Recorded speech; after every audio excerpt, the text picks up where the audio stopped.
Tyranny of exceptionalism. Most of us are pretty average at most things we do. Even if you're exceptional at one thing, chances are you're average or below average at most other things. That's just the nature of life. To become truly great at something, you have to dedicate shit tons of time and energy to do it. And because we all have limited time and energy, few of us ever become truly exceptional at more than one thing, if anything at all. We can then say that it's a statistical improbability that any single person will be an extraordinary performer in all areas of life, or even in many areas of their life. Brilliant business people are often fuck-ups in their personal lives. Extraordinary athletes are often shallow and as dumb as a lobotomized rock. Many celebrities are probably just as clueless about life as the people who gawk at them and follow their every move. We're all, for the most part, pretty average people, but it's the extremes that get all of the publicity. We kind of know this already, but we rarely think and or talk about it, and we certainly never discuss why this could be a problem. Having the internet, Google, Facebook, YouTube, and access to 500+ channels of television is amazing, but our attention is limited. There's no way we can process the tidal waves of information flowing past us constantly. Therefore, the only zeros and ones that break through and catch our attention are the truly exceptional pieces of information, those in the 99.999th percentile. All day, every day, we are flooded with the truly extraordinary, the best of the best, the worst of the worst, the greatest physical feats, the funniest jokes, the most upsetting news, the scariest threats, non-stop. Our lives today are filled with information from the extremes of the bell curve of human experience. Because in the media business, that's what gets eyeballs, and eyeballs bring dollars. That's the bottom line. Yet the vast majority of life resides in the humdrum middle. The vast majority of life is unextraordinary. Indeed, quite average. This flood of extreme information has conditioned us to believe that exceptionalism is the new normal. And because we're all quite average most of the time, the deluge of exceptional information drives us to feel pretty damn insecure and desperate. Because clearly we are somehow not good enough. So more and more we feel the need to compensate through entitlement and addiction. We cope the only way we know how, either through self-aggrandizing or through other aggrandizing. Some of us do this by cooking up get-rich-quick schemes. Others do it by taking off across the world to save starving babies in Africa. Others do it by excelling in school and winning every award. Others do it by shooting up a school. Others do it by trying to have sex with anything that talks and breathes. This ties into the growing culture of entitlement that I talked about earlier. Millennials often get blamed for this cultural shift, but that's likely because millennials are the most plugged in and visible generation. In fact, the tendency toward entitlement is apparent across all of society, and I believe it's linked to mass media-driven exceptionalism. The problem is that the pervasiveness of technology and mass marketing is screwing up a lot of people's expectations for themselves. The inundation of the exceptional makes people feel worse about themselves, makes them feel that they need to be more extreme, more radical, and more self-assured to get noticed or even matter. When I was a young man, my insecurities around intimacy were exacerbated by all the ridiculous narratives of masculinity circulating through pop culture. And those same narratives are still circulating. To be a cool guy, you have to party like a rock star. To be respected, you have to be admired by women. Sex is the most valuable thing a man can attain, and it's worth sacrificing anything, including your own dignity, to get it. This constant stream of unrealistic media dogpiles onto our existing feelings of insecurity by overexposing us to the unrealistic standards we fail to live up to.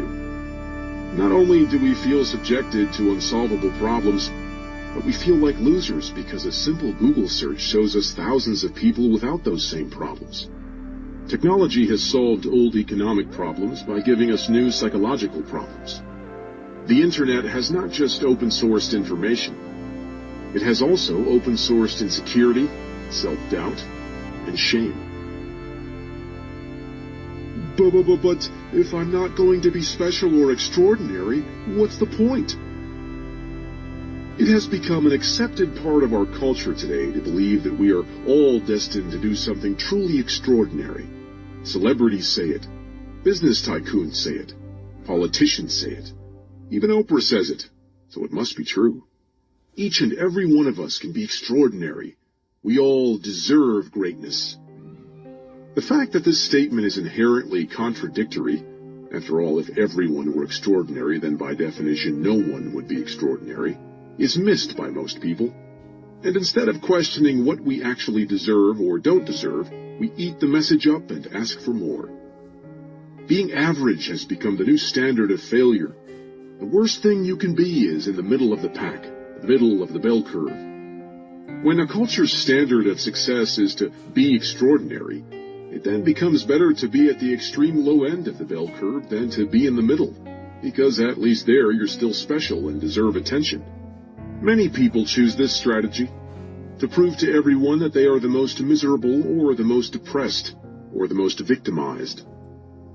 A lot of people are afraid to accept mediocrity because they believe that if they accept it, they'll never achieve anything, never improve, and that their life won't matter.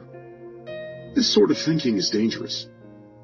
Once you accept the premise that a life is worthwhile only if it is truly notable and great, then you basically accept the fact that most of the human population, including yourself, sucks and is worthless. And this mindset can quickly turn dangerous to both yourself and others. The rare people who do become truly exceptional at something do so not because they believe they're exceptional. On the contrary, they become amazing because they're obsessed with improvement. And that obsession with improvement stems from an unerring belief that they are, in fact, not that great at all. It's anti-entitlement. People who become great at something become great because they understand that they're not already great. They are mediocre, they are average, and that they could be so much better.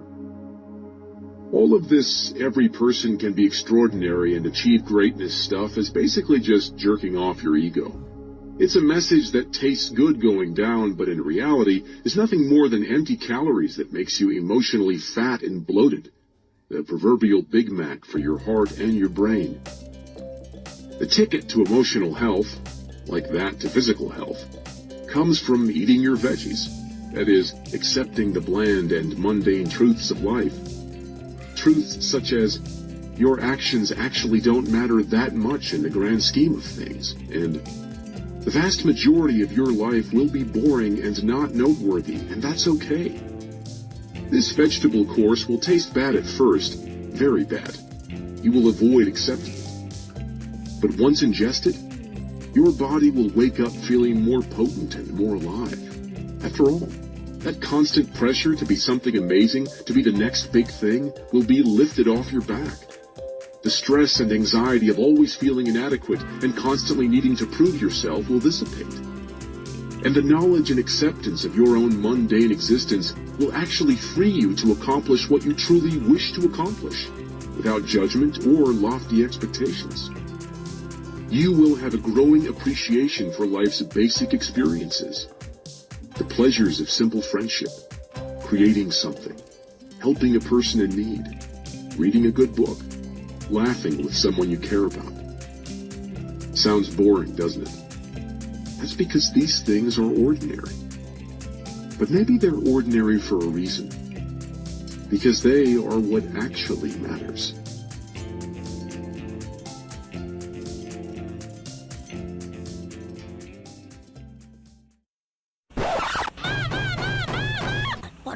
What? It's over. Don't you worry. Hit the subscribe button. Like and subscribe. Yes, sir. Wonderful. Wait. Now what? Where do you buy your clothes? A store where people can buy Halloween stuff. Just in that description.